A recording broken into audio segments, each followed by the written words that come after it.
السلام علیکم میاں صاحب. وعلیکم السلام جنید صاحب، آپ کیسے ہیں؟ خیریت؟ اللہ کا شکر. بہت شکریہ آپ کا کہ آپ یاد کرتے رہتے ہیں. میں آپ کا بے حد مشکور ہوں. میاں صاحب آپ جنید صفدر کی شادی میں کلہ پہنے ہوئے بہت خوبصورت لگ رہے تھے. جی ہاں. میں آپ کو کیا بتاؤں جنید صاحب، جب میں کلہ پہن کے شادی میں گیا تو لوگوں نے سمجھا کہ شاید ساتھ والے شادی حال کا دلہا مبارک دینے آ گیا ہے. کلہ پہن کے دلہا لگ رہے تھے. اور کئی لڑکوں نے تو باقاعدہ آواز لگا کے کہا کہ جنید کے ساتھ کھڑا اس کا دوست بھی بڑا سمارٹ ہے. میاں صاحب یہ کلہ جب آپ نے پہنا تو آپ کو اپنی شادیاں یاد آئیں، اپنی شادی یاد آئی؟ جی جنید صاحب، شادیاں بھی کہیں تو کوئی بری بات نہیں ہے، یہ ثواب کا کام ہے، یہ کوئی غلط کام نہیں ہے. جی جی. میں آپ کو یہ کہنا چاہتا ہوں کہ وہاں پہ یہی سب محسوس کر رہے تھے کہ شاید ایک حال میں 2 شادیاں ہونے والی ہیں. مگر وہ جب میں نے اپنے منہ سے ماسک اتارا تو پھر حقیقت سامنے آئی. میاں صاحب آپ کو تو ماسک بھی بڑا سج رہا تھا. جی جتنی دیر کورونا کو ہو گئی ہے اب تو آپ کو بھی بڑا بھپتا ہے. اب تو ساری قوم کو چونکہ یہ ماسک جو ہے یہ ایک حصہ بن چکا ہے زندگی کا، اس لیے اب یہ سب کو اچھا لگتا ہے. میں یہاں یہ ضرور کہوں گا کہ ساری قوم ماسک کو جاری رکھے، پہنے رکھے، کیونکہ اس حکومت سے کوئی بہتری کی امید نہیں ہے. اپنا بچاؤ ہمیں خود کرنا ہے. جنید صاحب حد ہو گئی ہے. یہ اس حکومت نے جو عوام کے اوپر جو ظلم روا رکھا ہوا ہے، میں حیران ہوں کہ کیوں لوگ خاموش ہیں. آپ دیکھیے سردی کتنی شدید ہو چکی ہے جی. اور سارا پکوڑے کھانے کا موسم گزرتا جا رہا ہے اور اس کے باوجود گیس نہیں مل رہی. ہمارے دور میں، ہماری حکومت میں ان دنوں میں لوگ دھڑا دھڑ گیس کے اوپر، چولہے کے اوپر کڑھائیاں رکھ کے تو پکوڑے نکال رہے ہوتے تھے. جنید صاحب میں یہاں انار دانے کا ذکر ضرور کروں گا، مجھے کرنے دیجئے. پکوڑے میں انار دانہ بھی ہوتا تھا، انہوں نے تو اب پکوڑے میں سے بیسن بھی چھین لیا ہے. تو میں نے صبح 6 بجے اٹھ کے گیس چیک کی ہے، نہیں تھی. پھر میں نے سوچا کہ آج کل لوگ 8-9 بجے اٹھتے ہیں تو شاید اس لیے نہیں آ رہی. میں نے پھر 9 بجے گیس چیک کی ہے، گیس نہیں تھی آ رہی. پھر میں نے سوچا شاید یہ حکمران ممی ڈیڈی لوگ ہیں، یہ 12 بجے سے پہلے نہیں اٹھتے. میں نے پھر 12 بجے بھی چیک کی، 12 بجے بھی گیس نہیں آ رہی تھی. ہمارے دور میں ایسا ہرگز نہیں تھا. میاں صاحب اگر ایک دفعہ 12 بجے کہیں تو دوپہر کے 12 ہے، اگر 12 بجے کہیں تو رات کے 12 ہے. جی آپ بالکل ٹھیک کہہ رہے ہیں، آپ بالکل ٹھیک کہہ رہے ہیں. صبح کے 12 بجے بھی اور رات کے 12 بجے بھی گیس نہیں آتی. ہمارے دور میں یہ عالم نہیں تھا. میاں صاحب آپ کے دور میں بھی جب سردیوں میں چولہا جلاتے تھے تو چولہا آگے سے کہہ رہا ہوتا تھا پپا پپا پپا. دیکھیں ہمارے دور میں چولہا صرف پپا کرتا تھا. اب تو چولہا جلائیں تو چولہا آگے سے گالیاں دیتا ہے. ہمارے دور میں یہ حالت نہیں تھی. ہم کم از کم لوگوں کو 3 ٹائم کھانا پکانے کے لیے گیس ضرور دیتے تھے اور گاہے پکوڑے بھی نکلتے رہتے تھے. اب تو چولہا جلانے کو ترس گئے ہیں. کسی وقت جنید صاحب کسی وقت چولہے میں سے کوئی تھوڑی سی گیس نکلتی ہے اور صرف پھپ کر کے چولہا بند ہو جاتا ہے. جس طرح آپ کسی نشئی کو جگائیں تو وہ ڈر کے اٹھتا ہے. اب تو لوگ بیچارے چولہے کے آگے بیٹھ کے چولہے کی گیس کھول کے ماچس ہاتھ میں پکڑ کے گانا گا رہے ہوتے ہیں. کہاں ہو تم کو ڈھونڈ رہی ہے یہ کڑھائیاں یہ توا.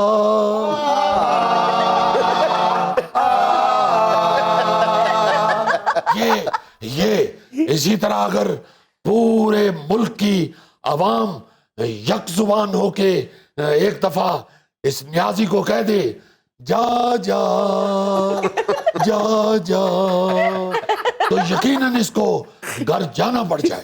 لیکن میاں صاحب اسی یک زبان ہوئے ہی نہیں, اے زلفی دی آواز نہیں نکلی, اے گوگو آنج روٹی کھا کے بیہوش ہویا ہے. میں تو تھیلے میں کیتا صرف اصل میں گوگے کا پرابلم یہ ہے کہ اس کو گیس کے آنے جانے سے کوئی فرق پڑتا ہی نہیں ہے, وہ کچا آٹا بھی اتنے شوق سے کھاتا ہے جتنی پکی ہوئی روٹی.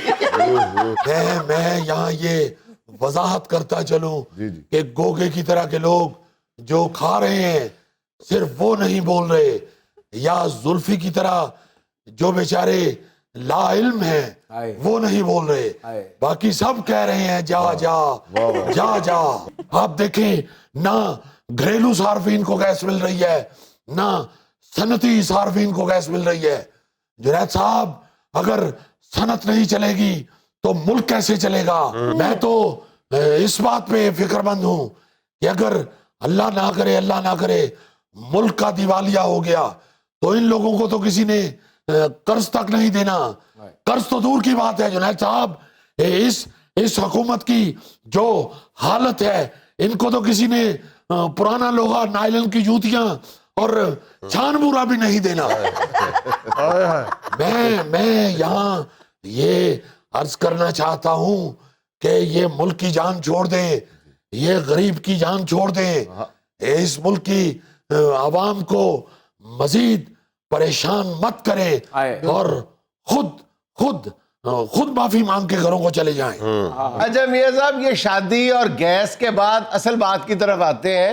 یہ شہزاد اکبر صاحب نے گزشتہ روز پریس کانفرنس کی ہے, انہوں نے کہا ہے کہ اس ملک کا جو دیوالیہ کی باتیں ہو رہی ہیں اس کے اصل ذمہ دار تو آپ ہیں, بلکہ شہباز شریف صاحب جو ہیں وہ اس منی لانڈرنگ گروہ کے سرغنہ ہیں. یہ کون ہے شہزاد اکبر؟